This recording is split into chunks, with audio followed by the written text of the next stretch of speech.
mind to ponder in the fields around me, where there's nothing but the breeze and the great unknown. Hi everybody. Hey. Hi, we wanted to take the time today to talk about Idaho. Idaho wasn't really on top of our list. It wasn't really on our list at all. We were gonna spend some time there, but not as much as we actually ended up spending. And only because we were like, we have to pass through it, so we may as well stop at a few places. Right. We were going to go to Spokane and check out Washington, and we stopped in Idaho in Twin Falls, and that's south of Boise, right? Right on the southern border, coming up from Utah. Yeah. And that was a lot of fun. That was a lot of fun. Like it was right away. We went to, they've got the Shoshone Falls there near Twin Falls. And that was quite interesting, but what was even better for us was the Deerkis Lake. The lake. But you did a video on this, right? We did a video on it, yes. We came from the desert and we found this swimming hole, and the kids were jumping constantly. Swimming? There was so much to do, to jump, like rocks to climb, clattering. It was the best place. We spent 2 days. We went again because it was so much fun. We had an area for the little ones where they couldn't drown. Of course, you had to watch them, but they could go in the water without problems. Then the older ones, they can all swim, so we couldn't get them out of the water. Like we stayed the next day because it was so nice.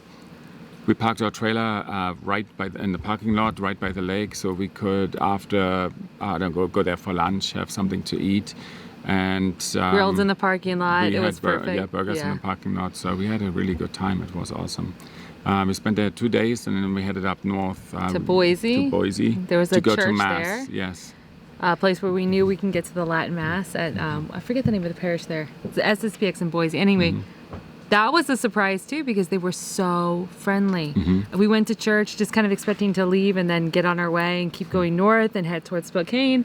And how long did we stay? Well, it's never the case that we get in and out of a church. Or sometimes very, we do. very It depends. Seldom. Sometimes. Yes. It happens, but we probably stayed like 2-3 hours or so. And they were also having a potluck, and we just really scored with that. And they invited us to join them, and we did.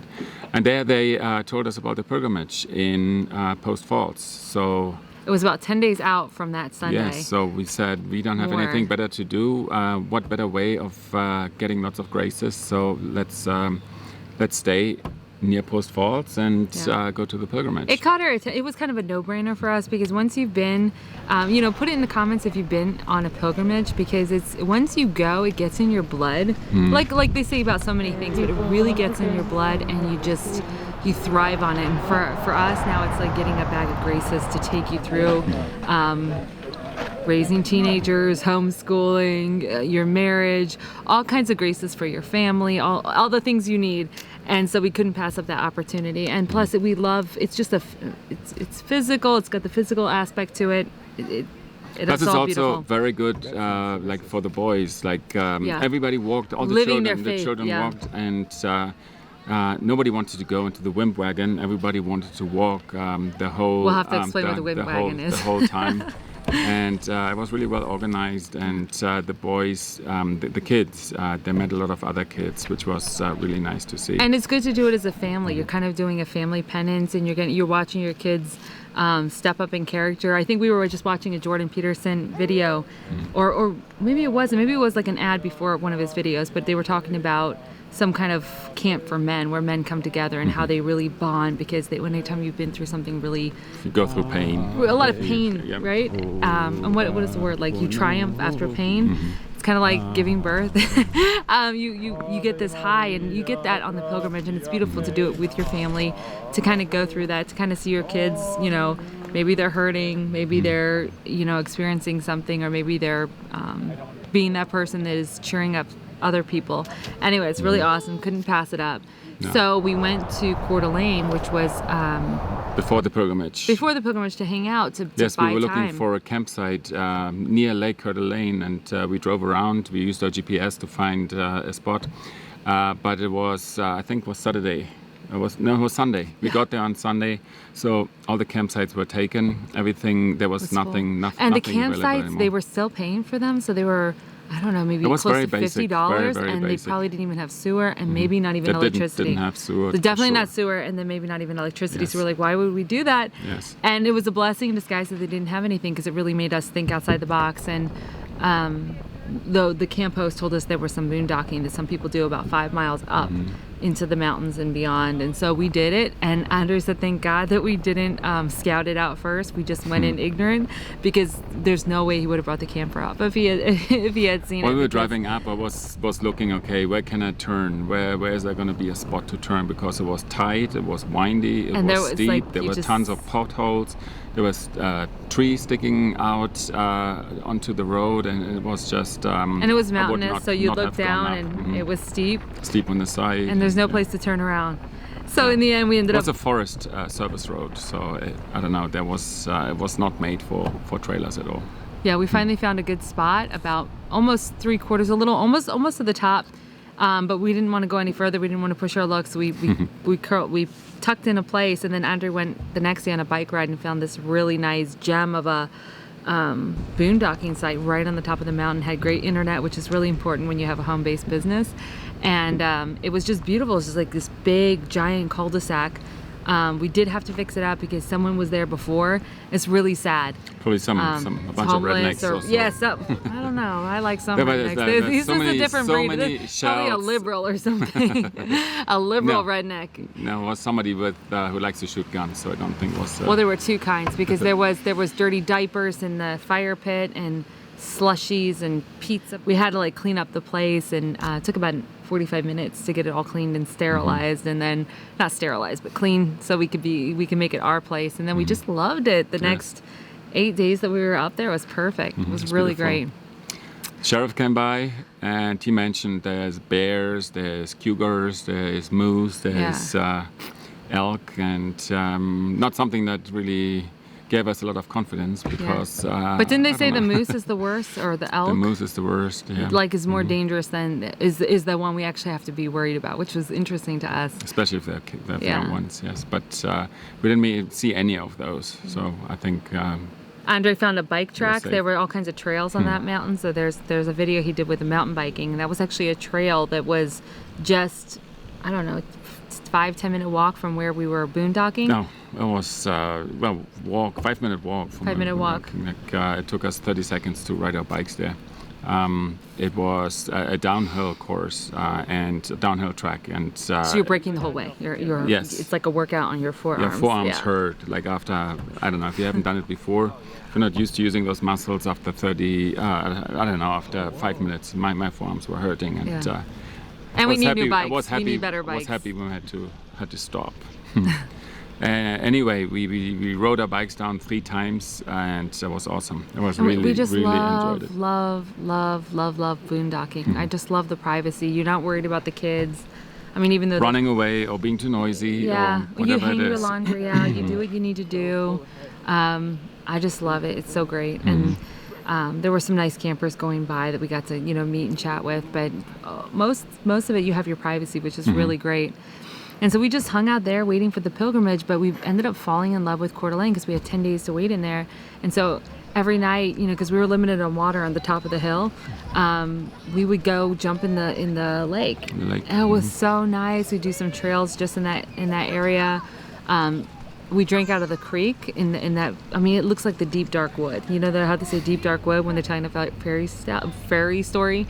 It looked like that. It was just really dark inside, and just so much forest and pine trees, and then this pristine creek with the most beautiful water. So, so our 2-part love of this area of Coeur d'Alene, Idaho, Post Falls, Coeur d'Alene, was falling in love with it for the first 10 days while we waited for the pilgrimage, and then during the pilgrimage we just fell in love with this community, this Church of Immaculate Conception. I think they have like 3,000 parishioners, 3,000 to 5,000 parishioners. It's a huge parish. We were the small family, so having like I left saying, okay, we need to get pregnant soon, and we need to have twins or something. No, not really, but just the beauty of these big families. They were 10, 12, 13. These mothers and fathers were just amazing, and they were just really admirable, and the kind of friends that you want to have with you, because iron sharpens iron, right? You know, you're trying to raise a strong family in this day and age, and it's so good when you can be with someone who does it better than you, or does different things better than you. I think You all can of learn us from each other. exactly. Everybody can Everyone learn has from each other, strength yes. and weaknesses, and it's really good to just that iron sharpen iron. You know, you're the right. average of the 5 people that you hang out with, and these being in this community really made me think that this is a fine caliber of people. We just fell in love with them, and it was again the pilgrimage. You're going through this journey together. I think there's no better way to get to know someone than a pilgrimage. You know, you just, it brings out, I don't know, the noblest things. I'm thinking about the priest right now. We had a priest that actually was our priest when we were in Virginia in the Richmond parish, and we had actually gone to that Richmond parish. We switched. We had gone to a fraternity parish near the ocean, mostly because it was by the ocean. It was closer to the Confessions home of the Beach Girl, and a little closer to our house. But when everything happened in 2020, that shut down really quick, and they started enforcing these what is it called? When they procedures, bureaucratic procedures. Where you have to take temperatures, you have to wear a mask, only 80% or 75% or so. Contact tracing, that's the word I was looking for. Yeah. And to me, that was that drew the line, because we had just heard the World Health Organization say, we'll come into your homes and we'll start taking out family members. You know, if we find out through the contact tracing that too many people are sick and your home is too small or whatever. And so I just was really infuriated that the church was even acquiescing to those mandates, or those, what do you say, whatever those things that Andrew just said much better than me. But anyway, so we started going to that church in Richmond. They never shut down, and we met this priest, Father Grego, and he's just... We served Mass there like 3 or 4 times. Yeah, but, he had just come from Ireland at the time. He remembered us, he saw us, he picked us out of... it's our blonde children. It's our blonde children, Yes. My German husband. Yeah. It's so funny, actually, because I'm so used now for the last 8 months that Andrew is always with me, so people know us as a couple together. And before, people would never know him. And now people are telling me, oh, I didn't recognize you without your husband, which is nice. That just means my husband is with me a lot. But anyway, this priest was there, and he's just, man, is he beautiful. He's got a great sense of humor, a very deep faith. And you can see him leading on this procession. You can see that they're hurting by day 3. I mean, it's not easy. This was a 52-mile pilgrimage. We'll do a video on it. But just the first day alone, we walked 24 and a half miles. It was so intense. You know, and these priests are wearing their full cassocks, and they probably don't have the best shoes or best gear or best snacks or anything. But they're making everyone happy. They're the ones who read the mood of the crowd, and they can tell when people need a little prayer, when they need a little cheer, when they need a little talk. And they were there for that. They were hearing confessions. They were the ones who knew all the Latin songs. They were singing. They were doing the readings during walking. I was totally out of breath, and they were reading and reading beautifully. So it was. Check out the video. It's worth it, especially if you've never been on a pilgrimage. Definitely watch that video, because it's so. I hope it gives you inspires you to do one yourself, and maybe we'll make a list together of the pilgrimages that are available in this country to go to. It's a good idea. Yeah. So who did we meet? Who did we meet? Who didn't we meet? Who didn't we meet? We met a lot of people I at mean, the pilgrimage and afterwards too.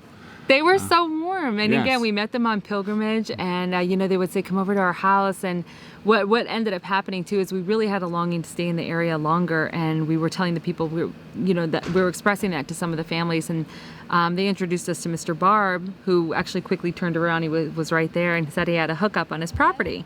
And we said, really? And can we stay 3-4 days? And he's like, sure, absolutely, no problem. That 4 days turned into about 2 weeks. 2 weeks.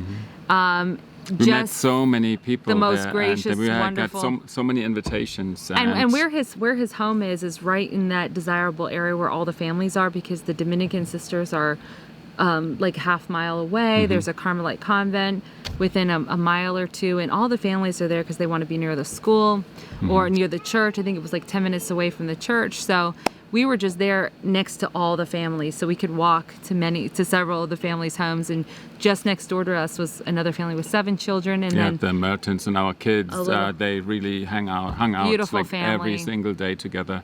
What kind of dogs do they have? They went swimming together. What's his name?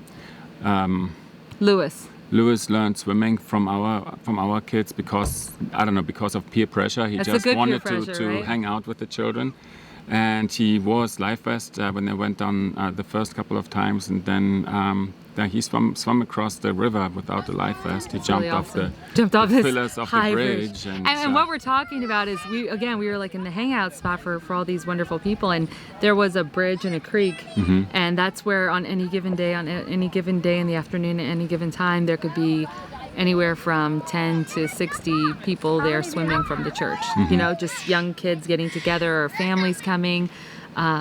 You know, and just swimming, cooling off, and then going back home and making dinner.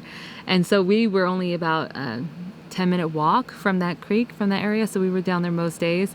And the kids were jumping off what they call Broken Bridge. And it was, you know, just the pillar of the bridge. And so this boy went from not swimming to jumping off maybe a 20-foot,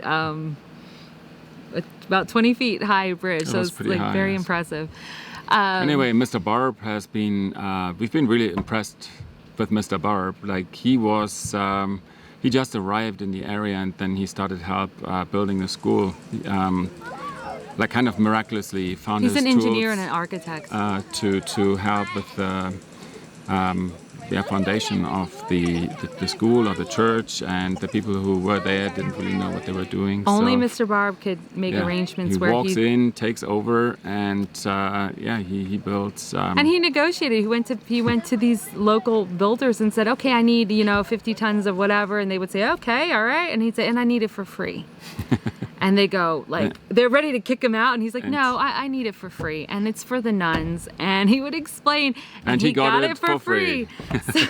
So you have to meet this man. He's very, very special, but he's so giving. And even before he brought us to the RV plot, to his hookup, they invited us into their home, gave us some of their homemade wine. We got the whole tour of their beautiful home. That our kids picked a bunch of their berries and cherries and whatever it was. So he was very, very generous with his time and with inviting us. So.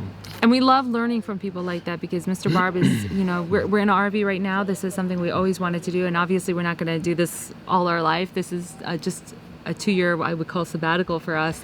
But what we want to do is we want to enjoy this time together as a family and really discern where we're going to be and where we're going to build. But ultimately, we do want a homestead. And so to see these people and see what they've built, especially people who have been married for, 40, 50 years, 30, 40, and 50 years. Anyone who's been married longer than you is who you need to look up to. Like the newlyweds can look up to the people who've been together 15 years and so on and so forth. But Andre and I, we love when we can learn from people who have built a legacy. They've raised their children. So our oldest is 14.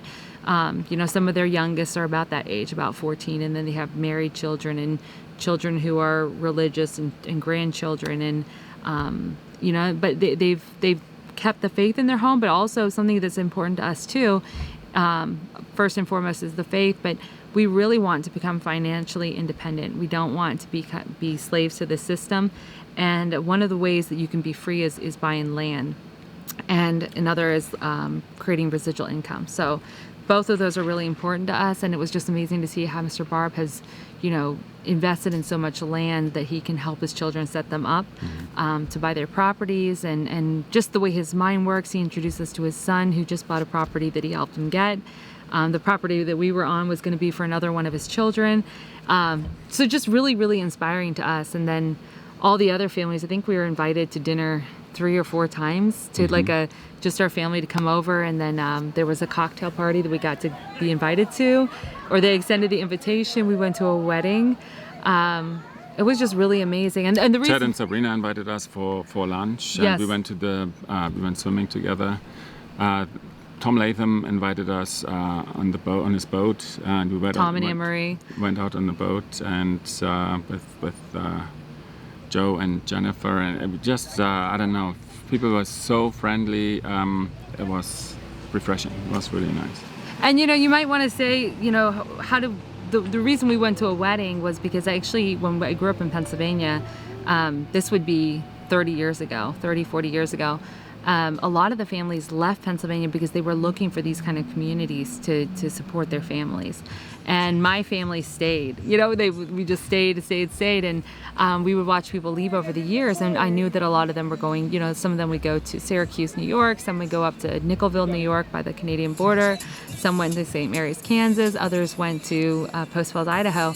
So in a way, I had a preconception of what these places were like because I had gone to visit a few of them, or I had some encounters as a teenager. And I would say I was just in an observation period at the time. But I found that with some of the communities, and it definitely was more in that time, because people were running away from the liberalism and where the world was heading, that they almost threw the baby out with the bathwater, and they got really strict on things that were non-issues. So, for example, like scrupulosity in dress, modesty, the idea that girls can't wear pants or can't participate in sports, where sports is actually really good for a girl's character, to build her character.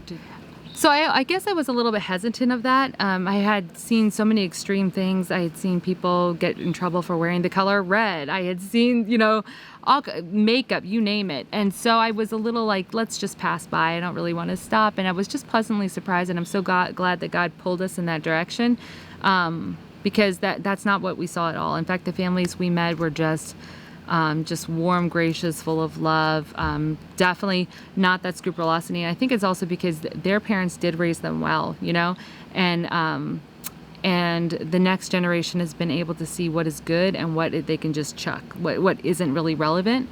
And that was beautiful to see. I mean, I'm sure when you go, I think there's there are people there who still think those things. But I think because the parish is so big that you're going to find your people. Exactly. Yeah. And we did, or they found us. So I don't know. It just. And in my mind, we're so attacked out there in the world, like mind, body, and soul. The whole medical system. Every single. No stone has been left unturned. So I think, why do you focus on these small like non-issues, that are so irrelevant? Just, it's more a matter of the heart than anything. But it was just absolutely beautiful. So it's funny. I told Andre I could actually move there. I could feel like we have a location independent business where we could go to somewhere warm if we needed to in the middle of the winter if it got too cold. But we just fell in love with what it was. That I would love to have like a little house up there. That'd be nice, yes.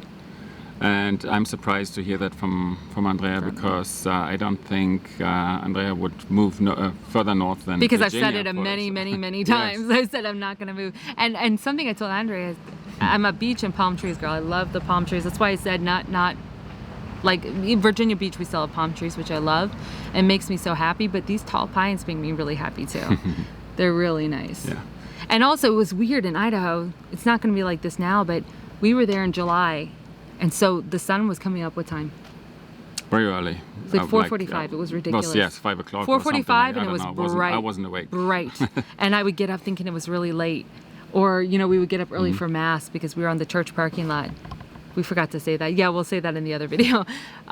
We were on the church parking lot, and we would get up to go to mass early, and mass was at 5:45, and so we would get up at about 5 o'clock or 4:45, and it was bright. It blew me away. It was amazing. And then it would get dark at almost 10 o'clock at night. It would start to get dark, but I'm sure. And it got cool as well, which was really nice after coming out of the desert, where it got a bit cooler later on. But it was really nice. You would get 90 degrees, cool even more during the day, and then the night would always be cool. That you can even have like a light jacket, and that was nice. Yeah. But then I'm sure the winter. We'll probably have to come up in the winter because I'm sure the days are going to be really short, and that's probably going to be the hard part more than the cold.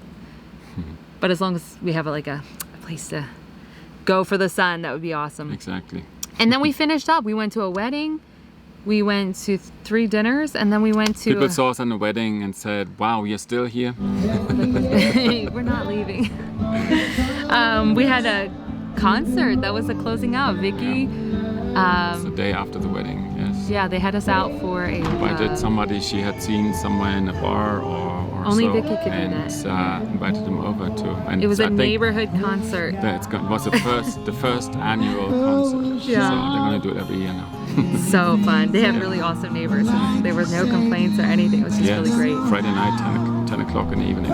So a little bit of our heart is in Coeur d'Alene, and I don't know. I told Andre we're looking now to winter, maybe in Arizona. We're still debating Arizona, Texas. I don't think we'll do Florida this year, but I was like, I think I would like to park near one of the communities, a church, so we can have a little bit of that community again in the summertime, because that was really awesome. And then also just kind of check the boxes and see again where we want to be, where we want to build that homestead. And so in Coeur d'Alene, there's also another big community, and we didn't get to visit that one. So that one is the fraternity. And actually there's a priest there who we met in Pennsylvania who we wanted to visit and say hello to. He actually gave Andrea a cookbook, but we never got a chance to. There was just so much going on. We were like socialites in the one side. So the one is in Post Falls, the other's in Coeur d'Alene, and they're really just a few minutes apart from each other. Which one? Post Falls is just a little bit closer to the Washington state side. And then Coeur d'Alene, beautiful, beautiful Coeur d'Alene. If you guys have been there, let us know your favorite parts. If you have been to the fraternity out there, if you've been to the Pius X out there, let us know. There's other Catholic communities out there, lots of schools. It's just a beautiful, place to live out your faith, I think. So I will say we didn't get over to Montana. Now we're looking back. We were so close to Montana. We're like, we should have gone over, and it's so beautiful there. So will we do it next year? Wish we had done that. And South Dakota, North Dakota, they're totally different things. So do you have a favorite? Have you been? Let us know. Yeah, next year we're going to be on the other side of the Rocky Mountains. So if you have any places, know any places that we should visit, let us know. We'd in love the comments. All right, guys. Thank you. Thanks for tuning in. See ya. Bye. Lies at anchor, she's ready to dock. I wish her safe landing without any shock. And if ever I should meet you by land or by sea, I will always remember your kindness to me. So here's a health to the company, and one for my lass. Let us drink and be merry, all out of one glass. Let us drink and be merry, all grieve to refrain. For we may or might never all meet here again. Your faith was strong, but you needed proof. You saw her bathing on the roof, her beauty in the moonlight overthrew you. And she tied you to the kitchen chair. She broke your throne and cut your hair. And from your lips she drew a hallelujah. Oh, hallelujah. Hallelujah. Oh, hallelujah. Oh, hallelujah.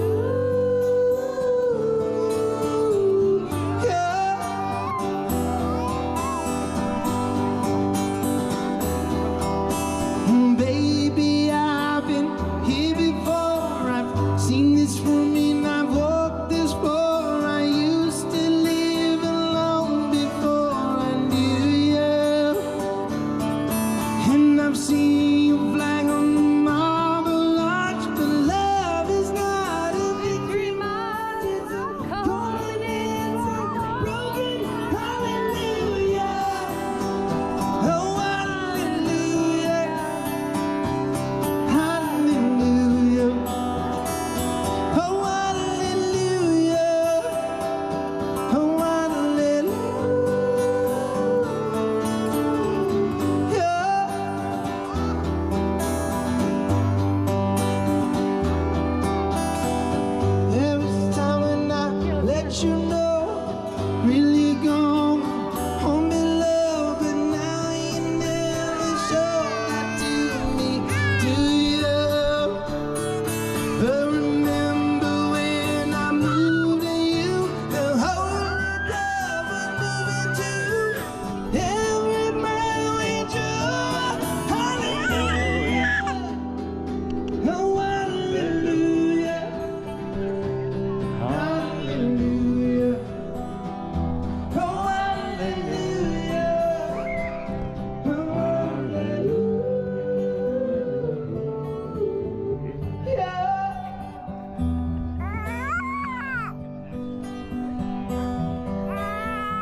be back next year, I'm sure.